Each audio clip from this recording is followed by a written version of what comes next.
అత్యంత పవిత్ర పుణ్యక్షేత్రమైన తిరుమల తిరుపతి దేవస్థాన ఆధ్వర్యంలో నడుస్తున్న గోశాలలో అమ్మ కంటే కూడా అత్యంత పవిత్రంగా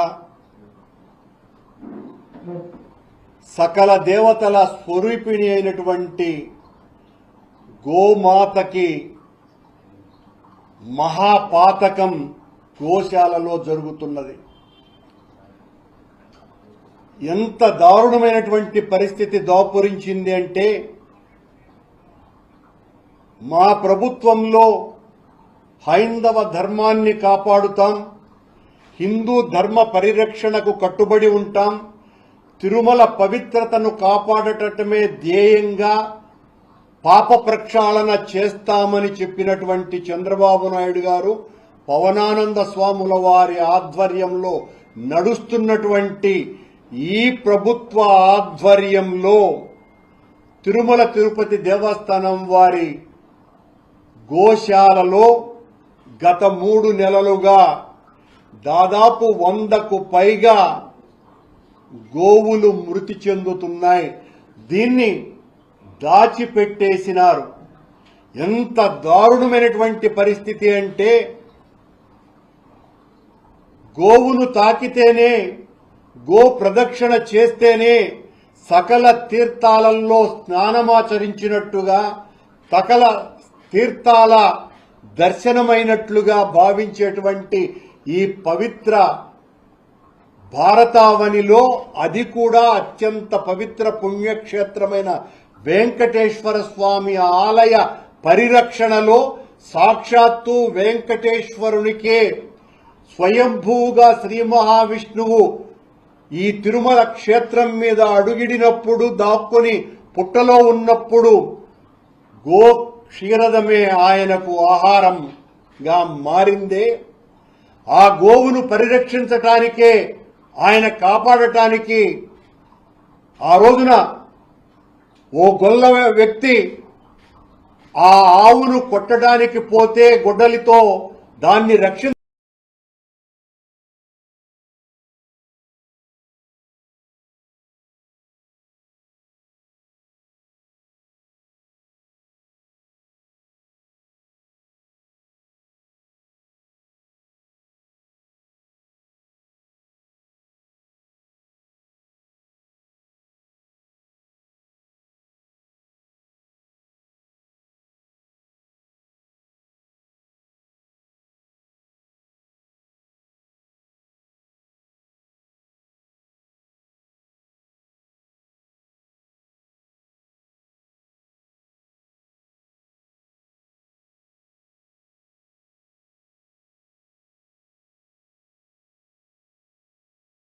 అని చెప్పినటువంటి చంద్రబాబు నాయుడు గారు పవనానంద స్వాముల వారి ఆధ్వర్యంలో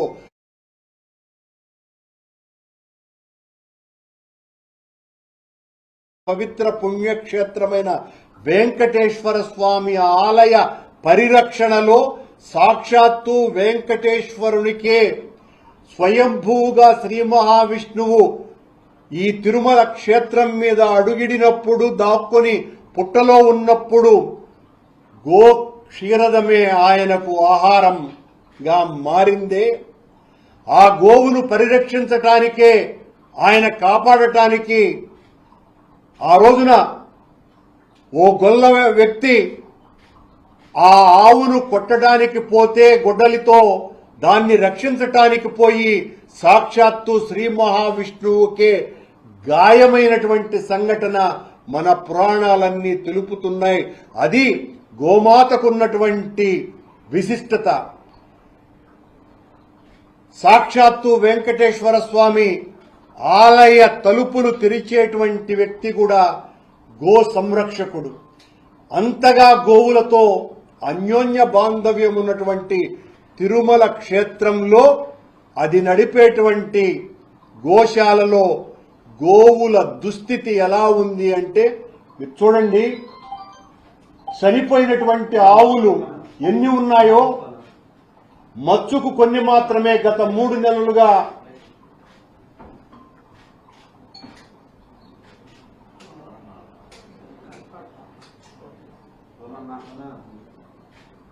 అత్యంత పవిత్రమైనటువంటి దేశవాళీ ఆవుల యొక్క పరిస్థితి, ఇదంతా కూడా మన గోశాలలో జరిగినటువంటి దుస్థితి, భగవంతునితో సమానమైనటువంటి గోవులకు పట్టినటువంటి గతి, మచ్చుకు కొన్ని మాత్రమే, ఇవి మా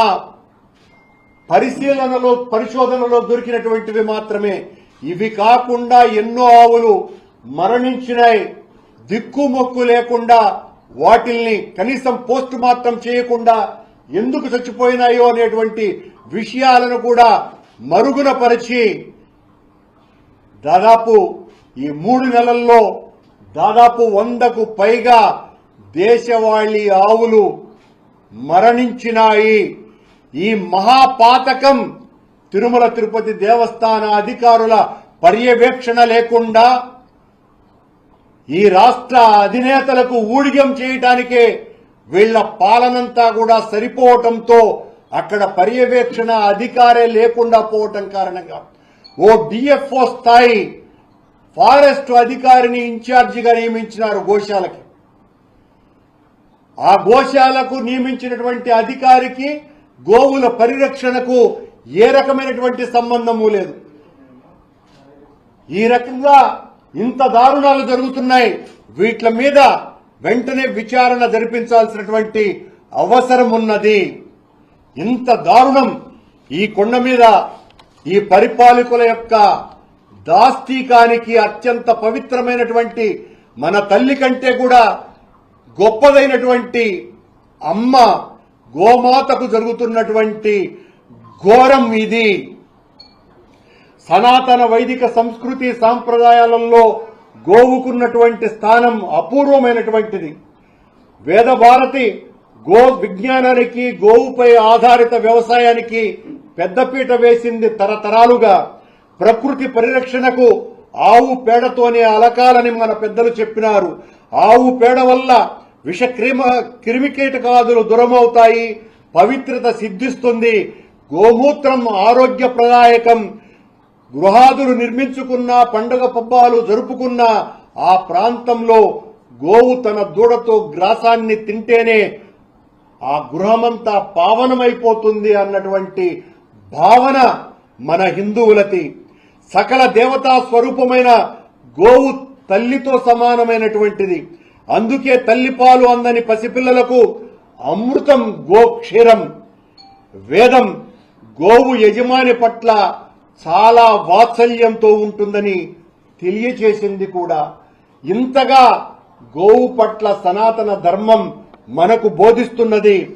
గోవు యజమాని కుటుంబంలో ఎవరికైనా కూడా అనారోగ్యం సంభవిస్తుంది అంటే ముందుగానే తెలుసుకొని ఆ గోవు అడవుల్లో వనమూలికల్ని, తృణాల్ని తిని ఆ మూలికల ద్వారా నాణ్యమైనటువంటి ఆరోగ్యానికి ఆ ఇంటికంతా కూడా అందజేస్తుంది అన్నది చారిత్రక పరిశోధనల వలన హిందూ ధర్మం యొక్క నమ్మకంగా, అది అందరి విశ్వాసంగా భాసిల్లుతున్నది. అంతటి ఉన్నతోన్నతమైనటువంటి స్థానమున్న మన భారతావని సంస్కృతిలో స్థానం సంపాదించుకున్నటువంటి గోవు యొక్క దుస్థితి వెంకటేశ్వర స్వామి ఆలయాల్లో జరుగుతున్నటువంటి పరిస్థితి ఇది. అందులోనూ కూడా వెంకటేశ్వర స్వామికి అత్యంత ప్రీతికరమైనటువంటి జీవి ఆవు. తనకే ఆహారాన్ని అందించినటువంటిది పవిత్రమైనటువంటి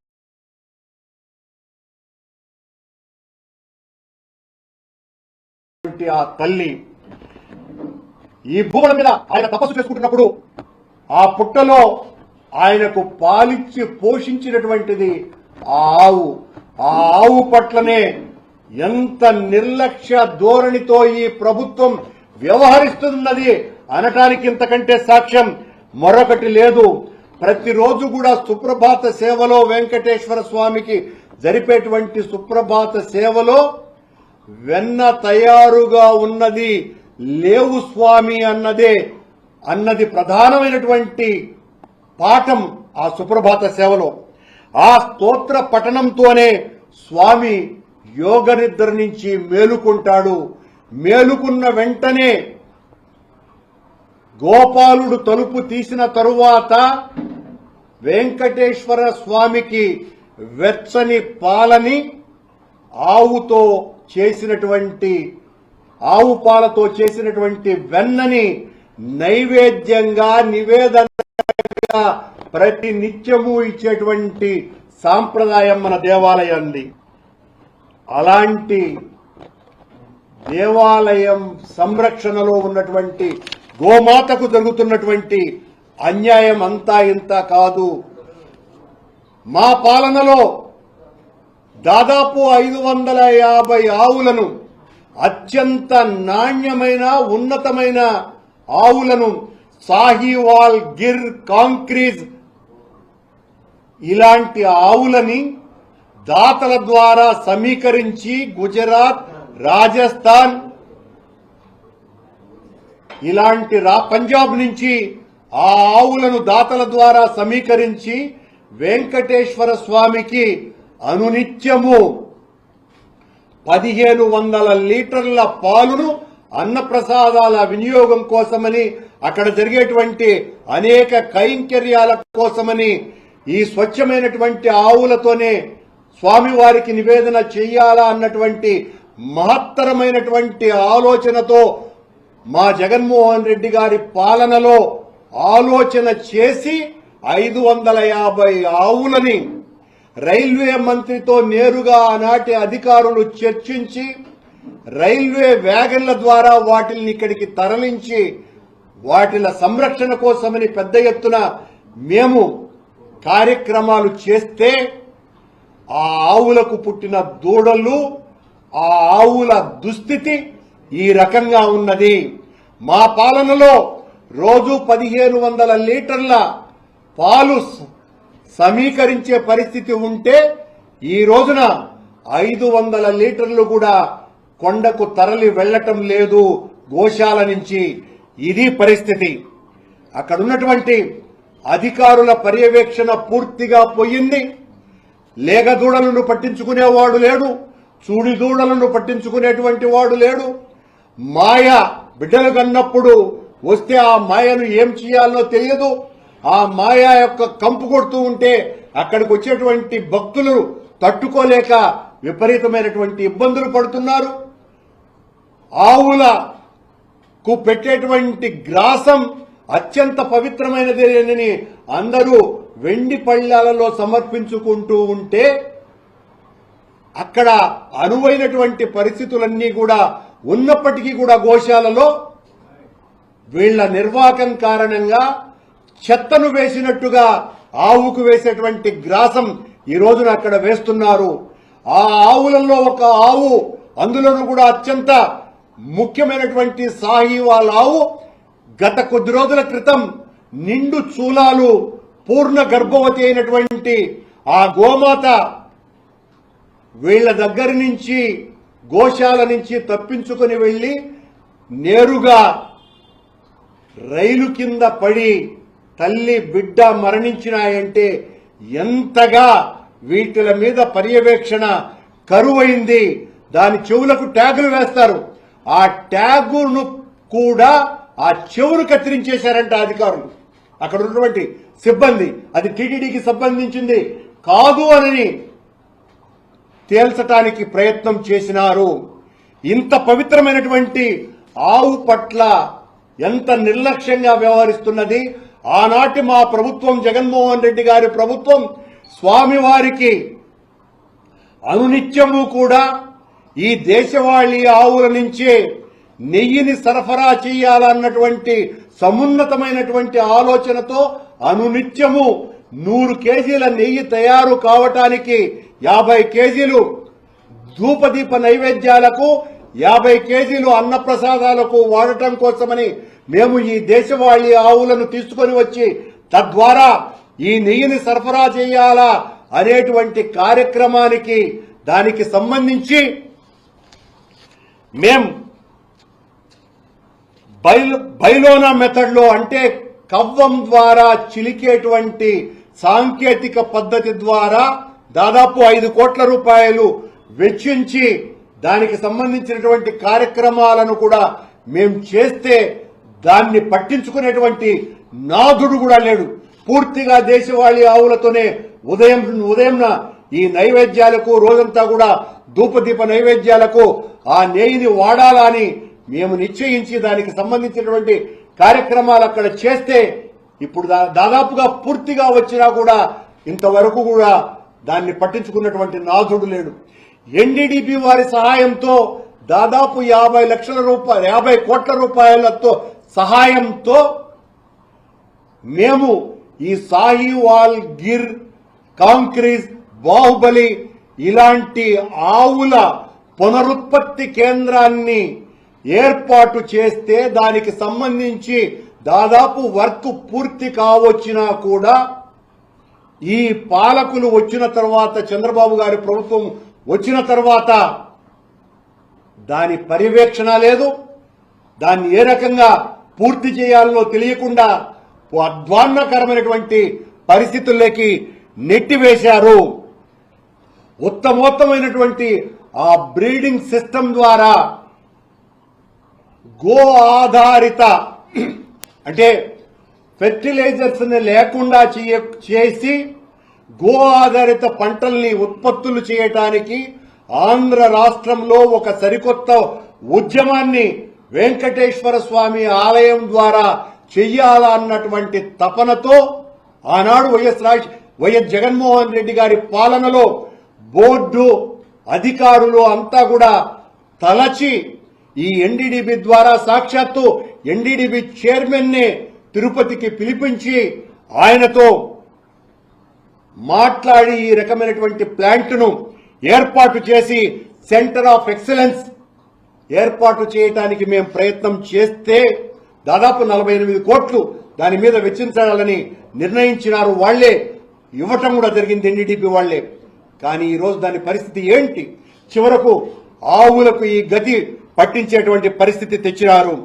మంచి ఆవులను ఈ బ్రీడింగ్ కేంద్రం ద్వారా తయారు చేసి ఈ రాష్ట్రంలో ఉన్నటువంటి రైతులకంతా కూడా అందించటం ద్వారా రోజుకు వెంకటేశ్వర స్వామి ఆలయానికి లడ్డూ తయారీకి 15,000 కేజీల నెయ్యి అవసరమవుతుంది కనుక ఈ దేశవాళీ ఆవులను ఉత్పత్తి చేసి ఉత్పత్తి చేసినటువంటి ఆవులను రైతులకు ఇచ్చి వాళ్లను ప్రోత్సహించి వాళ్ల ద్వారా ఈ నెయ్యిని సమీకరించాలా అన్నటువంటి ఒక గొప్ప ఆశయంతో జగన్మోహన్ రెడ్డి గారి పాలన సాగింది. మా మీద నిరంతరం కూడా దుష్ప్రచారం చేసి జగన్మోహన్ రెడ్డి గారి పాలనంతా ఏదో ధర్మ విఘాతానికే వీళ్లు పాలించినారు అని చెప్పినటువంటి ఓ పాపిస్టి పాలకులకి మేము ఈ రోజున మా జగన్మోహన్ రెడ్డి గారు చేసినటువంటి అద్భుతమైనటువంటి కార్యక్రమాల్ని ఈ రోజున ప్రజలకందరికీ కూడా తెలియజేస్తున్నాం. దాదాపు 2,000 ఆవులని ఈ గోశాల ద్వారానే మేము రైతులకు పంపిణీ చేయటం జరిగింది. అది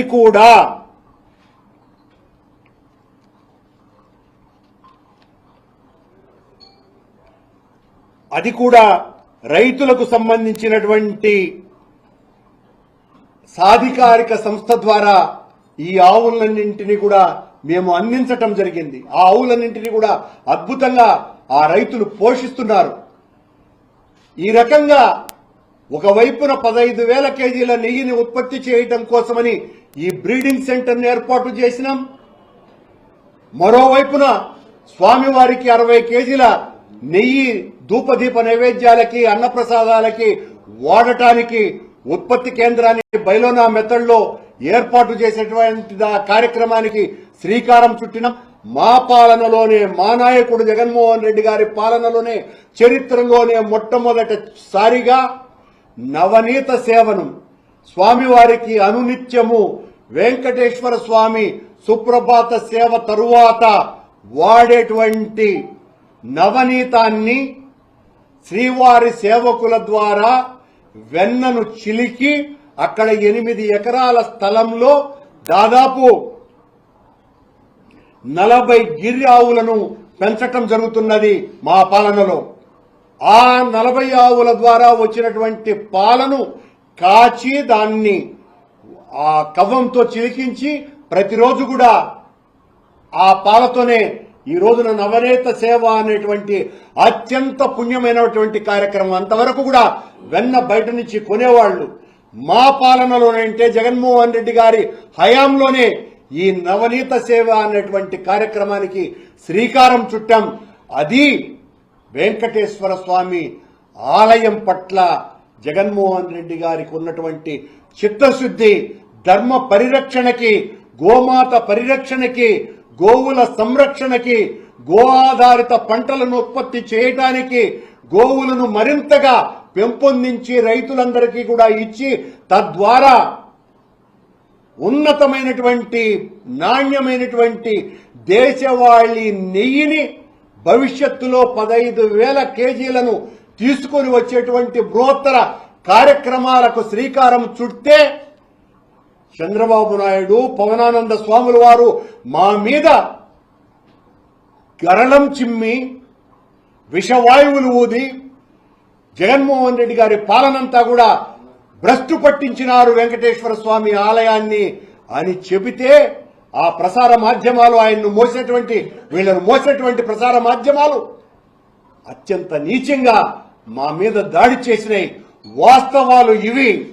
ఈ రోజున వెంకటేశ్వర స్వామి ఆలయానికి అత్యంత పవిత్రత తీసుకురావటం కోసమని జగన్మోహన్ రెడ్డి గారే దీక్షా దక్షతతో పని చేసినారు అనటానికి మచ్చుకు కొన్ని ఉదాహరణలివి. మీ పాలనలో గోశాలనే మీరు రక్షించలేకపోయినారు. గోశాలలో ఉన్నటువంటి ఆవులనే మీరు కాపాడలేకపోతున్నారు. ఇంతకంటే దారుణం మరొకటి లేదు. ఇంత ఘోర పాతకం ఊహించను కూడా లేం. అక్కడ కేవలం గోశాలలో 2 డాక్టర్లు, అనిల్ బోనా అనేటువంటి డాక్టర్ల పర్యవేక్షణలో వాళ్ల నిర్లక్ష్యమో లేకపోతే మహేష్, వెంకట్రావు అనే 2 కాంపౌండర్ల యొక్క దక్షతలోనో అక్కడ ఉన్నటువంటి ఆవుల పరిరక్షణకు ఏమాత్రము సరిపోకుండా ఈ అటవీ శాఖ అధికారి పర్యవేక్షణలో జరుగుతున్నటువంటి నిర్వాకము, ఘోరము ఇది. దీని మీద చంద్రబాబు నాయుడు గారు ఇంతవరకు ఆయన ఒక జేఈఓను నిర్మించలా, సివిఎస్ఓను నియమించలా, ఫారెస్ట్ అధికారిని గోశాలకు నియమించేసి పబ్బం గడుపుకున్నారు, దుమ్ము దులుపుకున్నారు. ఇంతవరకు దాని మీద కూడా ఓ అధికారిని నియమించాలన్నటువంటి ఆలోచన లేదు. అక్కడ ఉన్నటువంటి అధికారినేమో సస్పెండ్ చేశారు. అతనికి ఏ సంబంధము లేకపోయినా కూడా ఆ తొక్కిసలాటకు సంబంధించినటువంటి వైకుంఠ ఏకాదశి రోజున జరిగినటువంటి సంఘటనలో బాధ్యులైనటువంటి వాళ్ల మీద ఏమో చర్యలు తీసుకోవాలా, బాధ్యత ఏమాత్రము కూడా లేనటువంటి వాళ్లను, అక్కడ ఏమాత్రము బాధ్యతలు ఇవ్వనటువంటి వాళ్ల మీద ఈ రకంగా చర్యలు తీసుకొని గోహత్య పాతకానికి శ్రీకారం చుట్టినారు. గోవు హైందవులకు అత్యంత ఆరాధ్యం, వైకుంఠాన్ని మించినటువంటి పవిత్రమని తెలిసి ఆదిదేవుడు వైకుంఠానికే విరక్తుడై తిరుమల చేరితే తన క్షీరంతో ఆయన ఆకలి తీర్చినటువంటి ఆవు పట్ల నిర్లక్ష్య వైఖరి ఈ పాలకులు చేస్తున్నారు. గోశాల గోవధశాలగా మారింది.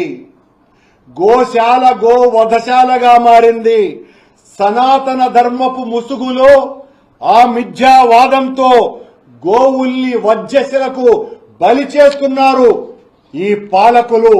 ఇంతకంటే ఘోర పాపం మరొక్కటి లేదు. స్వామిని గోవిందుడు అని అంటాం. గోపాలకు